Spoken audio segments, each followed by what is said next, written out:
Assalamualaikum warahmatullahi wabarakatuh.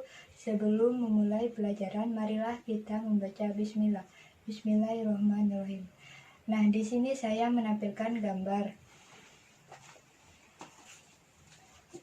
Di sini terdapat gambar antara perempuan dan laki-laki.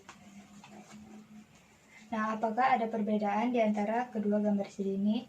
Nah, di antara laki-laki dan perempuan terdapat perbedaan yang signifikan.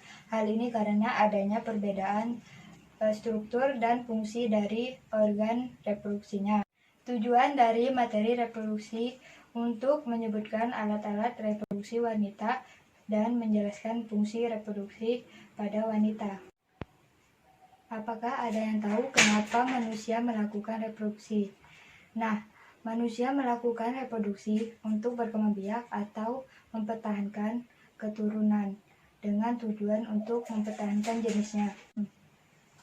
Nah, anak-anak, jika kalian ingin tahu cara manusia berkembang biak, maka kita harus belajar mengenai sistem reproduksi. Nah, di sini ada gambar reproduksi wanita. Reproduksi wanita itu terbagi menjadi dua bagian. Satu bagian dalam dan satu bagian luar. Nah, di sini bagian dalamnya yang terdapat ovarium. Ovarium itu tempat oogenesis menghasilkan hormon estrogen dan progesteron dan penghasil sel telur. Nah, yang kedua, tuba fallopi atau opiduk. Itu untuk menggerakkan ovum ke arah rahim. Yang ketiga, uterus. Itu sebagai tempat pertumbuhan dan perkembangan embrio hingga dilahirkan. Ini gambar uterus. Yang keempat, vagina sebagai organ kopulasi serta jalan aliran menstruasi dan jalan lahir bayi.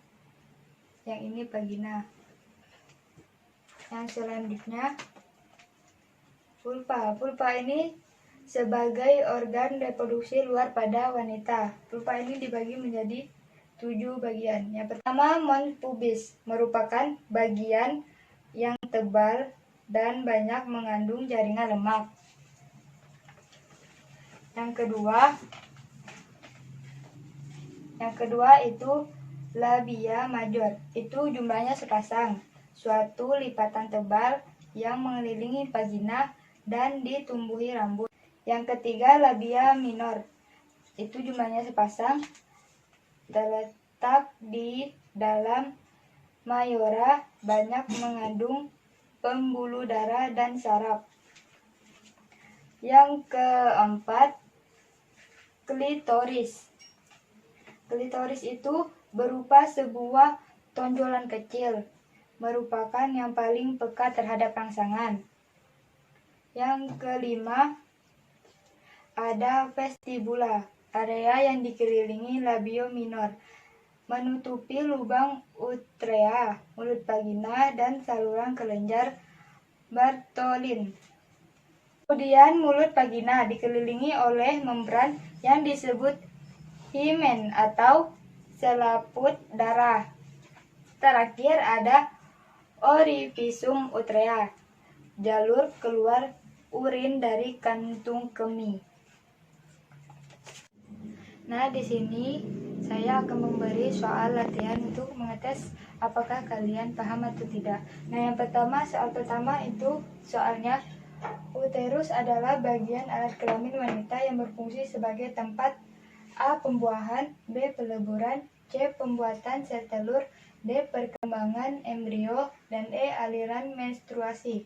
Nah, dari pernyataan ini yang benar adalah D. Perkembangan embrio.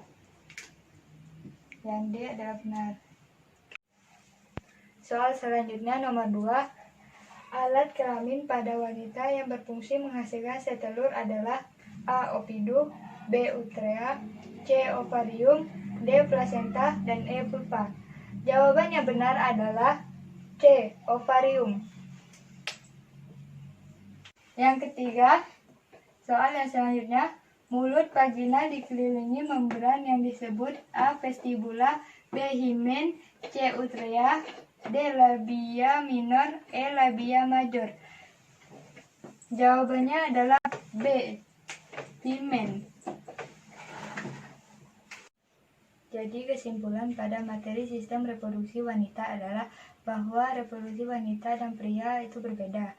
Jadi pada organ reproduksi wanita dibagi menjadi organ dalam dan organ luar. Organ dalam yaitu opiduk, ovarium, uterus, dan vagina. Sedangkan bagian luar terdiri dari vulva. Vulva itu terdiri lagi menjadi mons pubis, labia major, labia minor, mulut vagina, orificium utrea, vestibula, klitoris. Nah, itulah yang bisa dapat saya sampaikan. Untuk pertemuan berikutnya, saya akan tugaskan untuk meresum tentang reproduksi pada laki-laki. Untuk mengakhiri pelajaran hari ini, marilah kita membaca hamdalah. Alhamdulillahirrahmanirrahim. Wassalamualaikum warahmatullahi wabarakatuh.